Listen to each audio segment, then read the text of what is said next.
નમસ્કાર વિદ્યાર્થી મિત્રો, પ્રથમ વિશ્વયુદ્ધ અને બીજા વિશ્વયુદ્ધ માટે જવાબદાર જર્મની હતું. જર્મનીના કારણે જ પ્રથમ વિશ્વયુદ્ધ અને બીજા વિશ્વયુદ્ધનો પ્રારંભ થયો. માટે જર્મનીનું ચાર ભાગમાં વિભાજન કરવામાં આવ્યું. તો આજે આપણે જર્મનીના ભાગલા અને એના એકીકરણ વિશે વાત કરીશું. પ્રથમ અને દ્વિતીય વિશ્વયુદ્ધ જેના થકી શરૂ થયેલું મનાય છે તે જર્મનીનો દ્વિતીય વિશ્વયુદ્ધમાં પણ ધ્વંસ થયો. આથી તેની સામાજિક, આર્થિક અને રાજકીય કરોડરજ્જુ તૂટી ગઈ. એટલે કે પ્રથમ વિશ્વયુદ્ધ અને બીજું વિશ્વયુદ્ધ એ જર્મનીના કારણે શરૂ થયું. જર્મનીનો બીજા વિશ્વયુદ્ધની અંદર પણ ધ્વંસ થયો, ભારે પરાજય થયો અને કરોડો રૂપિયાનું નુકસાન વેઠવું પડ્યું. માટે જર્મનીની સામાજિક, આર્થિક અને રાજકીય કરોડરજ્જુ તૂટી ગઈ. જર્મની એ આર્થિક રીતે કંગાળ બની ગયું અને જર્મનીને ફરીથી શક્તિશાળી કરી શકે, જર્મનીને ફરીથી બેઠું કરી શકે એવું કોઈ નેતા એ જર્મનીમાં હતો નહીં. જર્મનીને બેઠું કરી શકે તેવો કોઈ નેતા ન હતો. યુદ્ધ પૂરું થતા વિજેતા રાજ્યોએ જર્મનીને ચાર વહીવટી વિભાગમાં વહેંચી નાખ્યું. એટલે કે જર્મનીને ફરીથી મજબૂત રાષ્ટ્ર બનાવી શકે એવો કોઈ નેતા એ જર્મનીમાં બચ્યો ન હતો. અને જર્મની એ બંને વિશ્વયુદ્ધ માટે જવાબદાર કારણ હતું. માટે વિજેતા રાષ્ટ્રોએ ફરીથી ત્રીજું વિશ્વયુદ્ધ ન થાય એ માટે જર્મનીને ચાર વિભાગમાં વહેંચી નાખવાનું નક્કી કર્યું. સોવિયત યુનિયનની લાલ સેનાએ પૂર્વ ભાગ પર લશ્કરી કબજો જમાવ્યો, જેથી પૂર્વ જર્મનીનો વહીવટ એ સોવિયત યુનિયનને સોંપવામાં આવ્યો. એટલે સોવિયત યુનિયનની જે રેડ આર્મી હતી અને જર્મનીનો જે પૂર્વ ભાગ હતો એના ઉપર પોતાનું લશ્કરી પ્રભુત્વ જમાવ્યું, લશ્કરી આધિપત્ય જમાવ્યું. માટે જર્મનીના પૂર્વ ભાગનો જે વહીવટ છે એ સોવિયત યુનિયન સંઘને સોંપવામાં આવ્યો. જર્મનીના નૈઋત્ય ભાગનો વહીવટ એ અમેરિકાને, ફ્રાન્સની નજીક આવેલો પ્રદેશનો વહીવટ એ ફ્રાન્સને, બેલ્જિયમને અડીને આવેલો જર્મનીનો જે વહીવટ હતો એ બ્રિટનને સોંપવામાં આવ્યો. એક તરફ પૂર્વ ભાગનો જે વહીવટ હતો એ સોવિયત સંઘને સોંપવામાં આવ્યો, તો બીજી તરફ જર્મનીના નૈઋત્ય ભાગનો જે વહીવટ છે એ અમેરિકાને સોંપવામાં આવ્યો. ફ્રાન્સની નજીકના જે જર્મનીના જે પ્રદેશો હતા એનો વહીવટ એ ફ્રાન્સને સોંપવામાં આવ્યો. તો બેલ્જિયમની નજીક આવેલો જે જર્મનીનો જે વિસ્તાર હતો એનો વહીવટ એ બ્રિટનને સોંપવામાં આવ્યો. જર્મનીની રાજધાની બર્લિન પણ રશિયા અને સંકલન સમિતિ વચ્ચે વિભાજન કરવામાં આવી હતી. આ રીતે જર્મની પર ચાર દેશોનો વહીવટ સ્થાપવામાં આવ્યો. જર્મનીની રાજધાની બર્લિન હતી અને બર્લિનને પણ સોવિયત સંઘ અને સંકલન સમિતિની વચ્ચે ચાર વિભાગની અંદર વહેંચી દેવામાં આવ્યા અને જર્મની પર આ ચાર દેશોએ વર્ચસ્વ જમાવ્યું. ચાર દેશો પાસે જર્મનીનો વહીવટ રહ્યો. સત્તા જૂથો વચ્ચે અવિશ્વાસનું વાતાવરણ ઊભું થતા પૂર્વ જર્મન પરથી પોતાની સત્તા ચાલી જશે તેવો ભય સેવાતા સોવિયત યુનિયને પોતાના કયામાં રહે તેવી પુત્રા સરકાર રચી દીધી.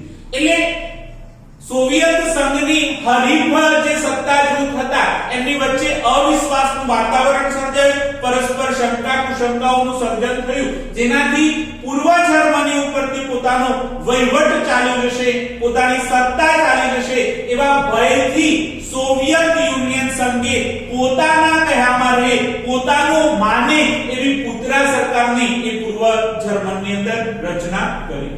અમેરિકા, ફ્રાન્સ અને બ્રિટને પોતાના વહીવટ હેઠળના પશ્ચિમ જર્મનીના પ્રદેશોનું એકીકરણ કરી અને federal Republic of East German તરીકે નિર્માણ કર્યું.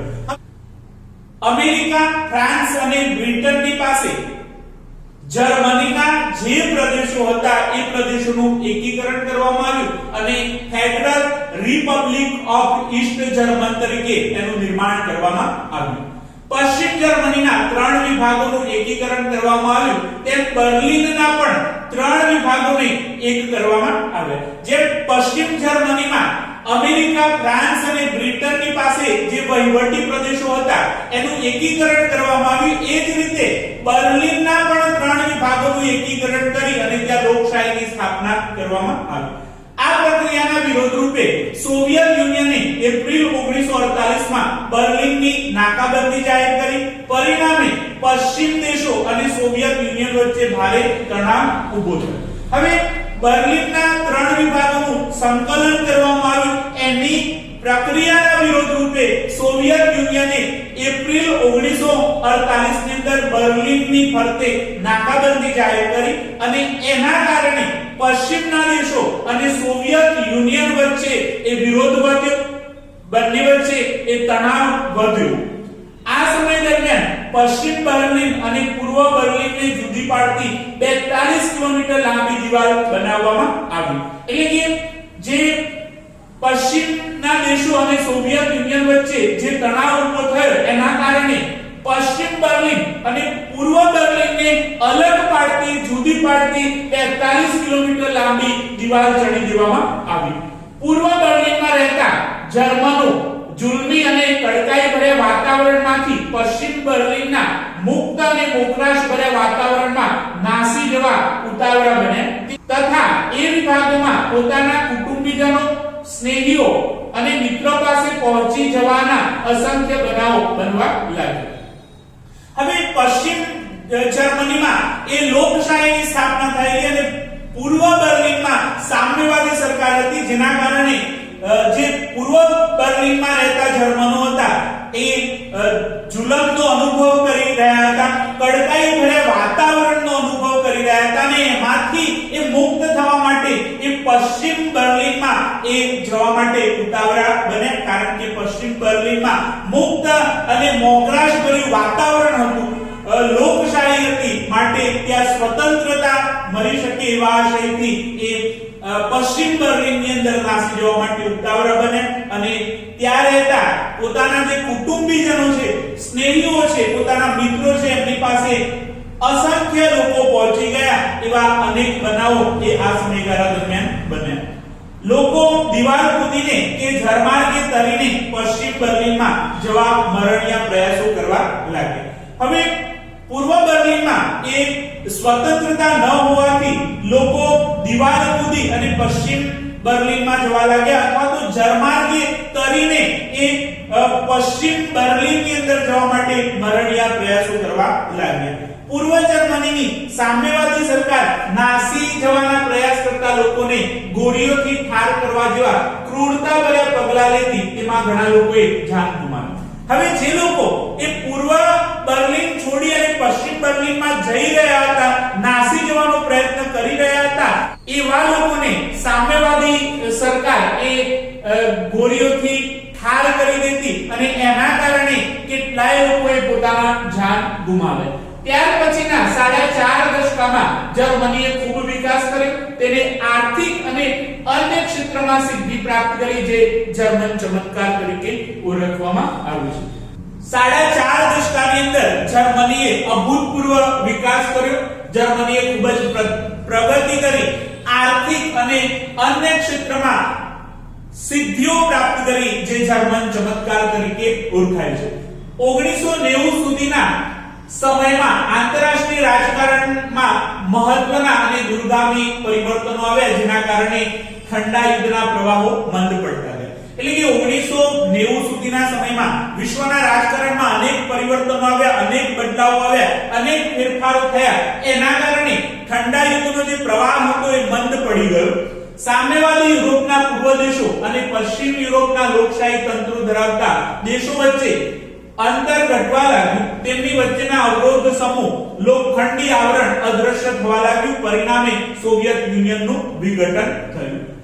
સામ્યવાદી યુરોપના જે પૂર્વ દેશો હતા અને પશ્ચિમ યુરોપના જે લોકશાહી દેશો હતા, એ બંને વચ્ચે જે પૂર્વગ્રહ હતા, જે મતભેદો હતા, એ ઓછા થઈ ગયા અને બંનેનું જે અંતર હતું એ ધીમે ધીમે ઘટવા લાગ્યું. એમની વચ્ચે જે અવરોધ હતા એ અવરોધો દૂર થઈ ગયા અને એના પરિણામ સ્વરૂપે સોવિયત યુનિયનનું વિઘટન થયું. સોવિયત યુનિયન સંઘ સાથે જોડાયેલા જે 15 દેશો હતા એમાંથી 14 દેશો એ અલગ પડ્યા અને છેવટે રશિયા એકલું બચ્યું. પૂર્વ જર્મની અને પશ્ચિમ જર્મની વચ્ચે કડવાશ ઊભી થાય તેવો કોઈ મુદ્દો રહ્યો જ ન હતો. આથી જ બંને વચ્ચે વાટાઘાટ થઈ તેના પરિણામે 3 ઓક્ટોબર 1990 ના રોજ જર્મનીનું એકીકરણ થયું. એટલે કે પૂર્વ જર્મન અને પશ્ચિમ જર્મન વચ્ચે ભેદભાવ થઈ શકે એવા કોઈ મુદ્દા જ ન હતા. બંને વચ્ચે કડવાશ ભર્યા કોઈ મુદ્દાઓ ન હતા. માટે બંને વચ્ચે વાટાઘાટ શરૂ થઈ, બંને વચ્ચે ચર્ચા વિચારણા શરૂ થઈ અને એના પરિણામે 3 ઓક્ટોબર 1990 ના રોજ જર્મનીનું એકીકરણ થયું. બર્લિનની દિવાલ જે જર્મન પ્રજાના દુઃખ, વિયોગ, સંતાપ, કરુણા અને ક્રૂરતા ભર્યા જોર જુલમના પ્રતીકરૂપ હતી, તેને હર્ષ અને ઉલ્લાસથી તોડી નાખી અને જર્મન લોકોએ દિલથી આનંદ વ્યક્ત કર્યો. હવે પૂર્વ બર્લિન અને પશ્ચિમ બર્લિન વચ્ચે જે 42 કિલોમીટર લાંબી દિવાલ ચણવામાં આવેલી એ જર્મન પ્રજાના દુઃખનું એક પ્રતીક હતું, વિયોગનું, સંતાપ એટલે કે પીડાનું એક પ્રતીક હતું, કરુણા અને ક્રૂરતા ભર્યા જોર જુલમનું પ્રતીક હતું. બધા જ લોકોએ હર્ષ અને આનંદ સાથે આ 42 કિલોમીટર લાંબી દિવાલ એ તોડી પાડી અને જર્મન લોકોએ જર્મનીના એકીકરણનો દિલથી આનંદ વ્યક્ત કર્યો. સંયુક્ત બનેલા જર્મનીએ 1990 પછીના દશકમાં ખૂબ જ ઝડપી પ્રગતિ સાધી. રાજકીય, આર્થિક, વેપાર, વાણિજ્ય, સામાજિક વગેરે ક્ષેત્રે પ્રગતિ સાધી યુરોપનું એક સંપન્ન રાષ્ટ્ર બન્યું. એટલે કે 1990 પછીના દશકની અંદર જર્મનીએ જબરજસ્ત પ્રગતિ કરી, જબરજસ્ત વિકાસ કર્યો. એને રાજકીય ક્ષેત્રમાં, આર્થિક ક્ષેત્રમાં, વેપાર વાણિજ્યના ક્ષેત્રમાં, સંરક્ષણના ક્ષેત્રમાં અને સામાજિક ક્ષેત્રમાં ખૂબ જ પ્રગતિ કરી અને ખૂબ જ ઓછા સમયગાળામાં યુરોપનું એક મજબૂત, એક સક્ષમ અને સંપન્ન રાષ્ટ્ર તરીકેનો એને દરજ્જો મેળવ્યો. હવે આપણે સોવિયત રશિયાનું વિઘટન વિશે વાત કરીએ. 20મી સદીના છેલ્લા દાયકા દરમિયાન સોવિયત યુનિયનના પ્રમુખ મિખાઇલ ગોર્બેચોવની ઉદારમતવાદી નીતિના કારણે સોવિયત યુનિયનની વિચારસરણીમાં આવેલા પરિવર્તનથી સોવિયત યુનિયનનું વિભાજન થયું. એટલે કે 20મી સદીના છેલ્લા દાયકામાં સોવિયત યુનિયન સંઘના જે પ્રમુખ હતા મિખાઇલ ગોર્બેચોવ, જે ઉદારમતવાદી નીતિ ધરાવતા હતા અને મિખાઇલ ગોર્બેચોવની ઉદારમતવાદી નીતિના કારણે સોવિયત યુનિયનની વિચારસરણીમાં પરિવર્તન આવ્યું, બદલાવ આવ્યો અને એના કારણે સોવિયત યુનિયન સંઘનું વિભાજન થયું. સોવિયત યુનિયનનું શાંતિપૂર્ણ વિઘટન એ વિશ્વ રાજકારણની એક શકવર્તી ઘટના ગણી શકાય. કારણ કે સોવિયત યુનિયન સાથે સંકળાયેલા જે 14 રાષ્ટ્રો હતા એ લોહીનું એક ટીપું પાડ્યા વિના પણ એ સ્વતંત્ર થયા. માટે આ એક શાંતિપૂર્ણ વિઘટન હતું અને એટલે જ એ વિશ્વ રાજકારણની એક શકવર્તી ઘટના ગણી શકાય. મિખાઇલ ગોર્બેચોવ સામ્યવાદી પક્ષના નવા મહામંત્રી તરીકે 11 માર્ચ 1985 માં સત્તા સ્થાને આવ્યા. તે ઉદારમતવાદી વલણ ધરાવતા હતા. એટલે કે સામ્યવાદી પક્ષના નવા મહામંત્રી તરીકે 11 માર્ચ 1985 ના રોજ મિખાઇલ ગોર્બેચોવની નિમણૂક થઈ અને એ ઉદારમતવાદી વલણ ધરાવતા હતા. રશિયાએ વિજ્ઞાન અને ટેકનોલોજી ક્ષેત્રે ખૂબ જ સારી પ્રગતિ કરી હતી.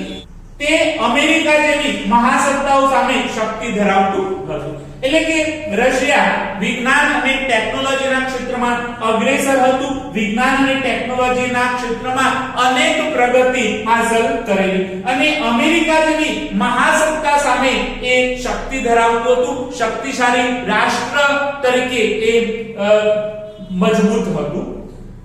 ગોર્બેચોવની ગ્લાસનોસ્ત એટલે કે ખુલ્લાપણું અને પેરિસ્ટ્રોઇકા એટલે કે આર્થિક અને સામાજિક સુધારણાની નીતિઓના કારણે સોવિયત સમાજવાદી પ્રજાસત્તાક સંઘની સ્વતંત્રતા મેળવવાની ઉત્કંઠા જાગતા સોવિયત સંઘના ઘટક રાજ્યો એક પછી એક સ્વતંત્ર બનવાની ઘોષણા કરવા લાગ્યા. એટલે કે ગોર્બેચોવની જે નીતિ હતી ગ્લાસનોસ્ટ એટલે કે ખુલ્લાપણાની નીતિ એમને અપનાવી અને એની સાથે સાથે પેરિસ્ટ્રોઇકા એટલે કે દેશની અંદર કેટલાક આર્થિક અને સામાજિક બદલાવ કર્યા, સુધારા કર્યા. એના કારણે સોવિયત સમાજવાદી પ્રજાસત્તાક સંઘ એ સ્વતંત્ર મેળવવા માટેની એમની અંદર એક ઉત્કંઠા જાગી અને સોવિયત સંઘના ઘટક રાજ્યો એક પછી એક એ સ્વતંત્ર બનવા લાગ્યા. ધીમે ધીમે સોવિયત યુનિયનના વહીવટી તંત્ર પર સામ્યવાદી પક્ષની અમલદારશાહી અને લાલ સેનાની પકડ ઢીલી પડવા લાગી. એટલે કે એક પછી રાષ્ટ્રો સ્વતંત્ર બનતા ગયા એમ સોવિયત યુનિયનના વહીવટી તંત્ર પર જે સામ્યવાદી પક્ષની અમલદારશાહી હતી અને રેડ આર્મીની જે પકડ હતી એ નબળી પડવા લાગી. ઈસવીસન 1990 માં સોવિયત યુનિયનના વિભાજનની પ્રક્રિયા શરૂ થઈ. છેવટે દેશના કુલ 15 રાજ્યોમાંથી 14 રાજ્યો સ્વતંત્ર થતા ડિસેમ્બર 1991 માં વિઘટનની પ્રક્રિયા પૂરી થઈ. એટલે કે 1990 માં સોવિયત યુનિયન સાથે સંકળાયેલા જે ઘટક રાજ્યો હતા એના વિભાજનની પ્રક્રિયા એ શરૂ થઈ. 15 રાજ્યોમાંથી 14 રાજ્યો એ સ્વતંત્ર થયા અને છેલ્લે એકમાત્ર રશિયાનું અસ્તિત્વ બચ્યું. આપણે જર્મનીના ભાગલા અને એનું એકીકરણ તેમજ સોવિયત યુનિયનનું વિઘટન એના વિશે વાત કરી. ફરીથી આપણે એકવાર પુનરાવર્તન કરીએ. પ્રથમ અને દ્વિતીય વિશ્વયુદ્ધ જેના થકી શરૂ થયેલું મનાય છે તે જર્મનીનો દ્વિતીય વિશ્વયુદ્ધમાં પણ ધ્વંસ થયો. આથી તેની સામાજિક, આર્થિક અને રાજકીય કરોડરજ્જુ તૂટી ગઈ. જર્મનીને બેઠું કરી શકે તેવો કોઈ નેતા ન હતો. યુદ્ધ પૂરું થતા વિજેતા રાજ્યોએ જર્મનીને 4 વહીવટી વિભાગમાં વહેંચી નાખ્યું. સોવિયત યુનિયનની લાલ સેનાએ પૂર્વ ભાગ પર લશ્કરી કબજો જમાવ્યો, જેથી પૂર્વ જર્મનીનો વહીવટ સોવિયત યુનિયનને સોંપવામાં આવ્યો. જર્મનીના નૈઋત્ય ભાગનો વહીવટ એ અમેરિકાને, ફ્રાન્સની નજીક આવેલા પ્રદેશનો વહીવટ એ ફ્રાન્સને, બેલ્જિયમને અડીને આવેલા જર્મનીનો વહીવટ એ બ્રિટનને સોંપવામાં આવ્યો. જર્મનીની રાજધાની બર્લિન પણ રશિયા અને સંકલન સમિતિ વચ્ચે વિભાજન કરવામાં આવી. આ રીતે જર્મની પર 4 દેશોના વહીવટ સ્થાપવામાં આવ્યા. સત્તાયુદ્ધો વચ્ચે અવિશ્વાસનું વાતાવરણ ઊભું થતા પૂર્વ જર્મની પરથી પોતાની સત્તા ચાલી જશે એવા ભયથી સોવિયત યુનિયને પોતાના કહ્યામાં રહે તેવી પુત્રા સરકાર રચી દીધી. અમેરિકા, ફ્રાન્સ અને બ્રિટને પોતાના વહીવટ હેઠળના પશ્ચિમ જર્મનના પ્રદેશોનું એકીકરણ કરી federal Republic of East Germany તરીકે નિર્માણ કર્યું. પશ્ચિમ જર્મનીના 3 વિભાગોનું એકીકરણ કરવામાં આવ્યું. એમ બર્લિનના પણ 3 વિભાગોને એક કરવામાં આવ્યા. આ પ્રક્રિયાના વિરોધ રૂપે સોવિયત યુનિયને એપ્રિલ 1948 માં બર્લિનની નાકાબંધી જાહેર કરી. પરિણામે પશ્ચિમી દેશો અને સોવિયત યુનિયન વચ્ચે ભારે તણાવ ઊભો થયો. આ સમય દરમિયાન પશ્ચિમ બર્લિન અને પૂર્વ બર્લિનને જુદી પાડતી 42 કિમી લાંબી દિવાલ બનાવવામાં આવી. પૂર્વ બર્લિનમાં રહેતા જર્મનો જુલમી અને કડકાઈ ભર્યા વાતાવરણમાંથી પશ્ચિમ બર્લિનના મુક્ત અને મોકરાશ ભર્યા વાતાવરણમાં નાસી જવા ઉતાવળા બન્યા તથા એ વિભાગમાં પોતાના કુટુંબીજનો, સ્નેહીઓ અને મિત્રો પાસે પહોંચી જવાના અસંખ્ય બનાવો બનવા લાગ્યા. લોકો દિવાલ કૂદીને કે જળમાર્ગે તરીને પશ્ચિમ બર્લિનમાં જવા મરણીય પ્રયાસો કરવા લાગ્યા. પૂર્વ જર્મનીની સામ્યવાદી સરકાર નાસી જવાના પ્રયાસ કરતા લોકોને ગોળીઓથી ઠાર કરવા જેવા ક્રૂરતા ભર્યા પગલા લેતી તેમાં ઘણા લોકોએ જાન ગુમાવ્યા.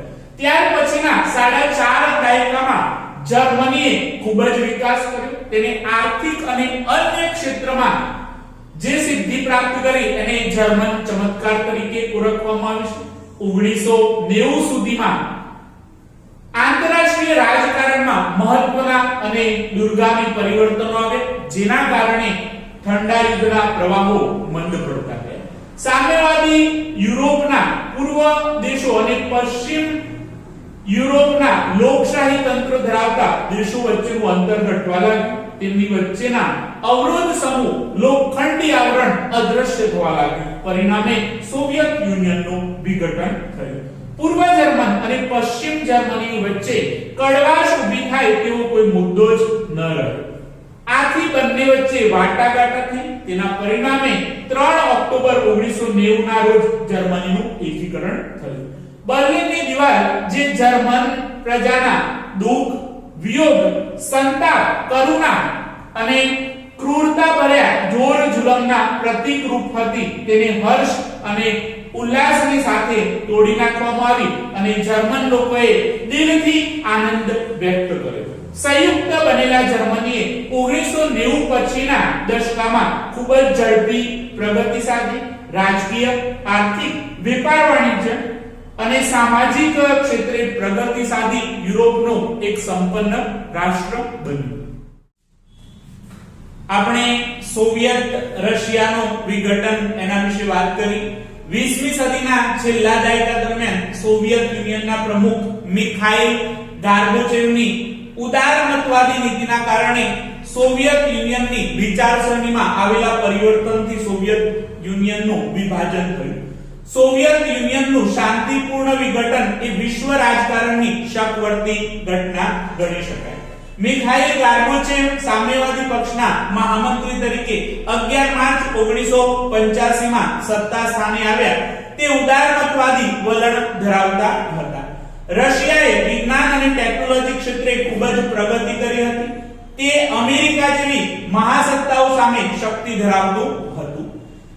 ગોર્બેચોવની ગ્લાસનોસ્ટ અને એટલે કે ખુલ્લાપણું અને પેરેસ્ટ્રોઇકા એટલે કે આર્થિક અને સામાજિક સુધારણાની નીતિઓના કારણે સોવિયત સમાજવાદી પ્રજાસત્તાક સંઘની સ્વતંત્રતા મેળવવાની ઉત્કંઠા જાગતા સોવિયત સંઘના ઘટક રાજ્યો એક પછી એક સ્વતંત્ર બનવાની ઘોષણા કરવા લાગ્યા. ધીમે ધીમે સોવિયત યુનિયનના વહીવટી તંત્ર પર સામ્યવાદી પક્ષની અમલદારશાહી અને લાલ સેનાની પકડ ઢીલી પડવા લાગી.